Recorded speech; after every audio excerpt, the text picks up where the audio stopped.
Hey guys, Mr. Wood here. Off into chapter 4 we go. As always, we got to do jokes though, so here we go. Why did the robber wear blue gloves? Because he didn't want to get caught red-handed. That was a good one. Why was the scientist head wet? Because he had a brainstorm. There you go. The highlight of this video has just occurred. Okay, guys, today I want to get into the beginning of chapter 4. So remember what is due the next time I see you guys. And I am going to collect this. So those problems right there. So 2, 4, 6, 10, 12, 14, 15, 17, 19, 22 through 24, 26, 28. And we will have a quiz. So we're going to be into chapter 4. So there's no worksheet. In this case, just those problems. So here we go into notes for chapter 4.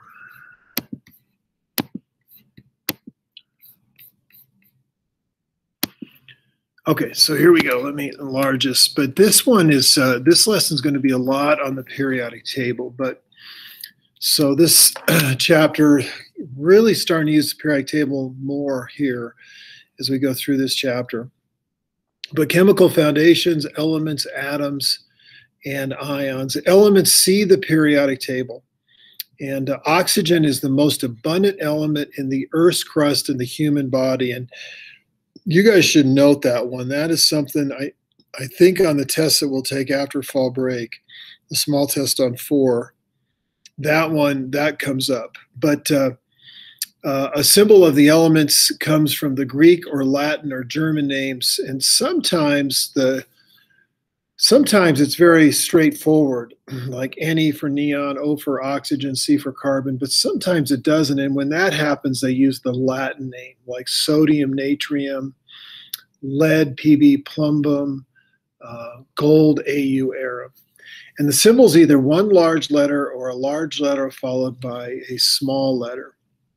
And then writing the subscripts, when writing the formulas, the subscript applies just to that element. Okay, so let me show you what I'm talking about here. A couple things. Okay, so go to the board. First of all, again, notice that oxygen is the most abundant element both in us and in the Earth's crust. And I think there's a diagram in our book where they talk about that. Yeah, if you look on page 87, they show you there oxygen being the most abundant element in the Earth's crust, as well as down here, the most abundant element in us. In the Earth's crust, it's followed by silicon, because usually dirt is SiO2, quartz, and in us, it's carbon and hydrogen. But oxygen, the most abundant element in us.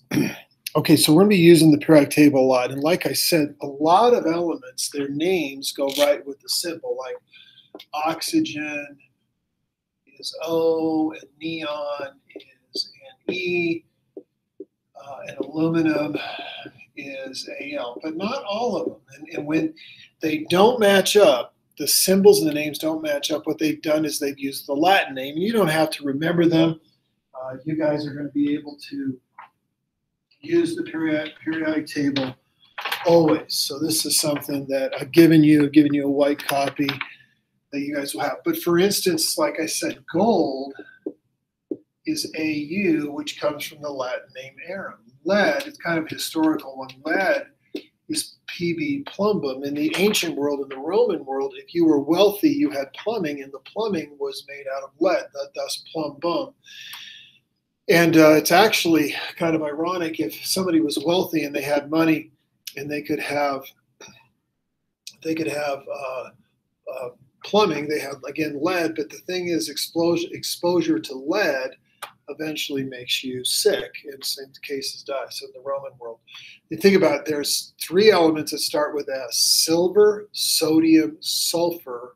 Well, sulfur is the S, sodium is Na, and that is for the Latin name atrium. And then silver is Ag for argentum. So anyways, that. And then also note too that a large letter like these followed by a small letter refers to an element. The best example of that, this is the element cobalt.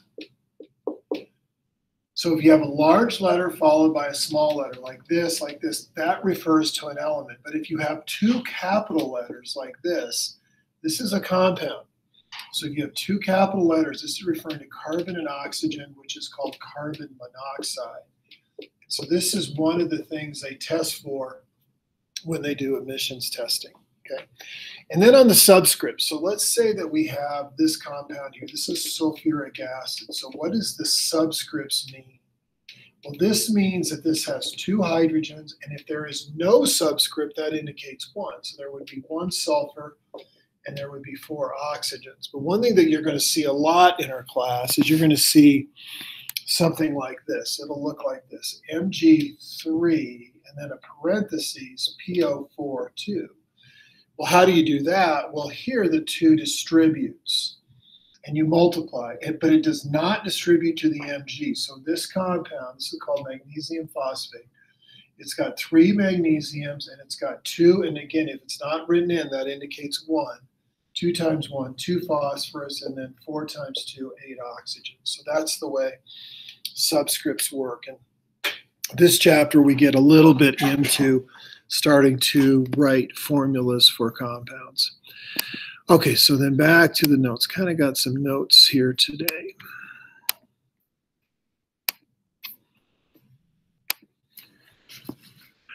Okay, and then I'm not going to spend a lot of time on this, but the history of the atomic model. And the first person is this guy named John Dalton. And what goes in the blanks is the word school teacher. School teacher. So it should read John Dalton, 1766 to 1844, a British school teacher who was the first to really develop an atomic model. And these 5 parts, you'll never need to know this. You should make note that John Dalton was given credit for the discovery of the atom. He looked at 2 different compounds made up of the same elements, like water, H2O, and hydrogen peroxide, H2O2, or carbon monoxide, CO, and carbon dioxide, and he noticed a ratio. And these things, the only one that really isn't held anymore, almost 200 years of work, is that number 2, atoms of a given element are not identical. We'll talk about that next week.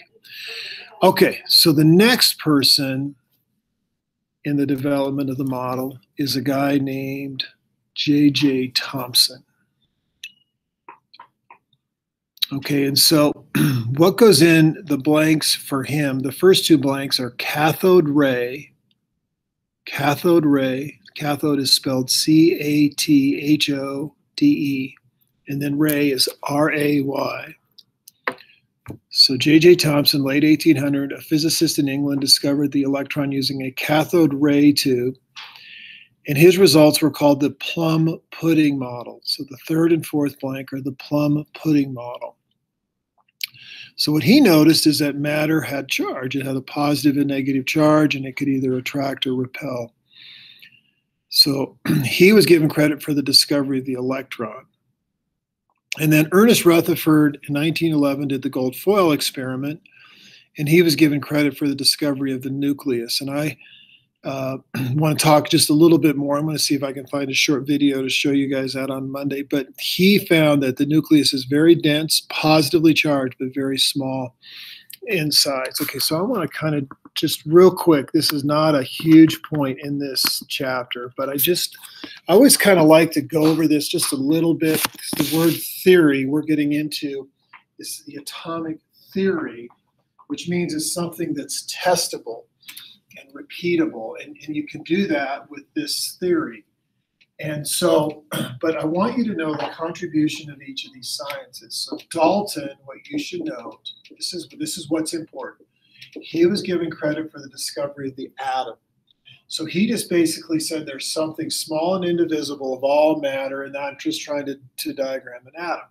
Well, Thomson came along and he agreed with Dalton, but what he added was the electron. He said that there was something with a negative charge in matter, and he just said those electrons were randomly scattered, and that's why they called it the plum pudding model. We today would call it the raisin bran model or the chocolate chip ice cream. So still the atom, something small and indivisible, but within the atom are these electrons. And then Rutherford, he agreed with Thomson, he agreed with Dalton, but his contribution was adding a proton. And so what he said, we still have the atom like Dalton said, we still had electrons randomly scattered around the atom like so, but he added there was something small and indivisible in matter called the nucleus.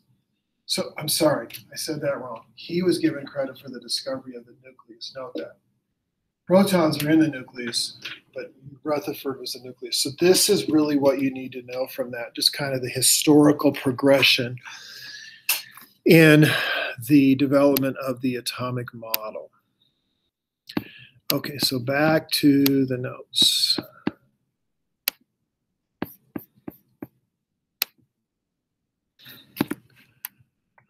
Okay, and then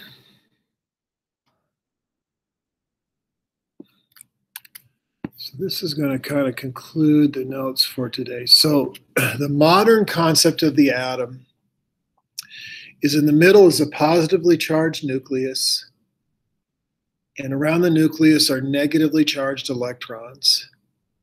And in the blanks there where it says analogy is Coors field, Coors field. So the analogy, if the whole atom was the size of Coors field, the nucleus would be the size of a baseball at second base.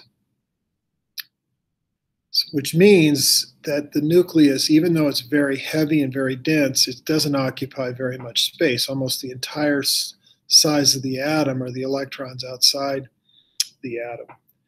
So then there, and it's not right, it's not in the right lines, but an electron has a mass of 1. And if you compare that to a proton and a neutron, it's virtually negligible. So even though electrons have a mass, their mass is so small it can be ignored. But the charges, electrons are -1, protons are +1, and neutrons are neutral, they're 0. And then their location, electrons are outside the nucleus, and the protons and the neutrons are in the nucleus. So let me just real quick kind of try and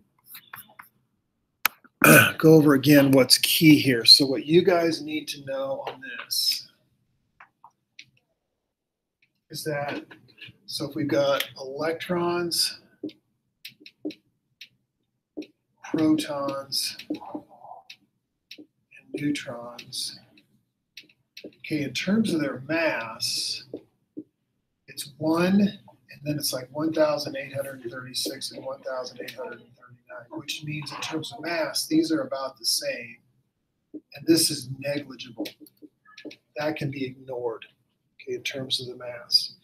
In terms of the charge, even though electrons don't weigh very much, they are -1, protons are +1, and neutrons are neutral. So even though electrons, in terms of their mass, are very small, but their charge can cancel out protons. And then their location is that electrons are outside the nucleus, and this is something we'll talk a lot about in the next semester, is how electrons are arranged outside the nucleus, and then protons are in the nucleus with neutrons. And of course, it's a really good question to ask, well, then why, if we have negative electrons around a positive nucleus, shouldn't the atom just collapse? And they have, science does have some tries at explanations on that. And another good question is, if we've got, remember, like charges repel, so we've got a positive nucleus, but remember, like charges repel, so shouldn't the nucleus just explode? And they have these explanations for this, they being atomic physicists and chemists, called the strong and weak nuclear force, which are not very well understood, and it's kind of still a bit of a mystery. Okay, so remember that assignment for Monday, Tuesday, that is going to be due. I'm going to collect it. I'll have your test graded, and I'll give it back. Got one more week we got to get through, and then we'll take fall break off. So, guys, work hard. Keep working on your chemistry.